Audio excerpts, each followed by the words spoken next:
Gracias, presidente. Le agradezco al portavoz del Grupo Parlamentario que me permita intervenir en esta comparecencia, porque creo que nuestro Grupo Parlamentario ha sido un Grupo Parlamentario que en este tema, en el tema de la violencia de género, hemos sido bastante leales con el Gobierno, pero bastante leales sobre todo con las mujeres, que es quienes, al fin y al cabo, nos interesan, porque la violencia que se ejerce contra las mujeres es evidente que es el exponente claro y rotundo de que existe una desigualdad entre los hombres y las mujeres, y desde luego es la vulneración más absoluta de nuestros derechos fundamentales y libertades públicas. Dicho esto, diré que es verdad que en los últimos años ha habido muchos avances que han hecho gobiernos del Partido Popular y gobiernos del Partido Socialista. Avances aprobando leyes fundamentales que han ayudado en el camino de la erradicación de la violencia machista, pero que, valorando la evidencia y la realidad diaria, resultan del todo insuficientes. Y a pesar de esos avances, a pesar de los avances que ha habido, se sigue fallando en lo más importante, que es la protección y el aseguramiento de la vida de las mujeres víctimas de la violencia y de sus hijos. Ese es el gran fallo del sistema, que todavía, a fecha de hoy y a pesar de los avances, no hemos conseguido asegurarles la vida a las mujeres y a sus hijos. Y por eso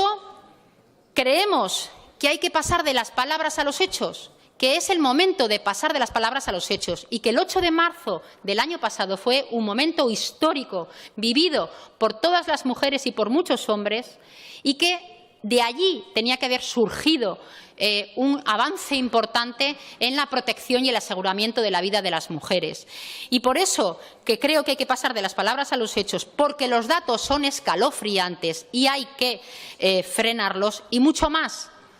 cuando en España están surgiendo voces que están cuestionando normativas y medidas a las mujeres víctimas de la violencia. Frente a estos partidos, frente a los partidos que están cuestionando normativas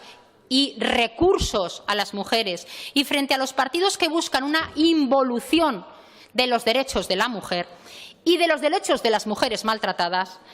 este partido, el Partido Aragonés, lo que pide hoy más que nunca es reforzar hoy, más que nunca, como digo, las medidas de protección y las medidas normativas frente a la violencia machista. Y creo que el Partido Aragonés, lo he dicho al inicio, no se nos podrá achacar en ningún momento que hayamos abierto fisuras, grietas,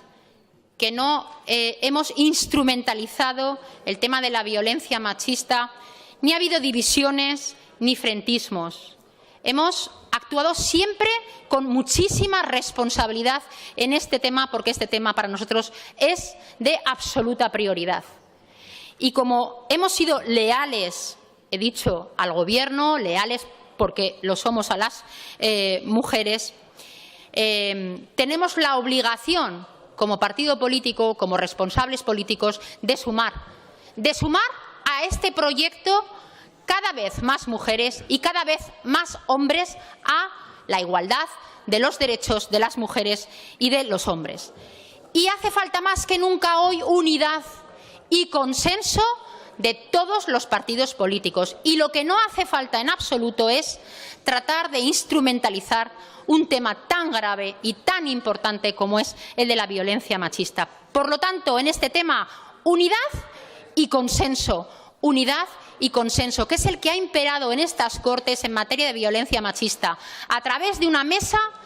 en el que ha habido un dictamen consensuado por todos los partidos políticos, donde se ha puesto negro sobre blanco todos los instrumentos de protección, de defensa y normativa de los derechos de las mujeres y de los derechos de las mujeres víctimas de violencia.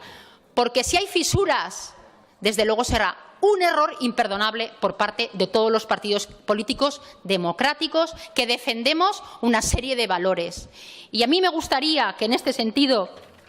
nadie, ni quien propone esta comparecencia, tratara de instrumentalizar absolutamente nada. Creo que este país se merece solucionar el tema de la violencia machista como lo hizo con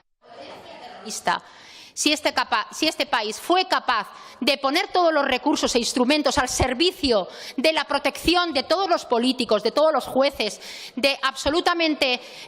todas las personas amenazadas por el terrorismo, y se puso protección policial y recursos económicos y humanos al servicio de esta sociedad, lo mismo deberíamos hacer frente a las mujeres víctimas de violencia, sobre todo aquellas que están valoradas con una situación de riesgo medio o medio alto. Tenemos la obligación de buscar las soluciones y entre todos los partidos que hoy estamos aquí, no hablemos de los que faltan por venir, tratemos de luchar y de consensuar la unidad de todos los que estamos aquí frente a los que puedan venir y trabajemos para solventar de una vez por todas, porque tenemos los medios para solucionarlo si queremos. Gracias.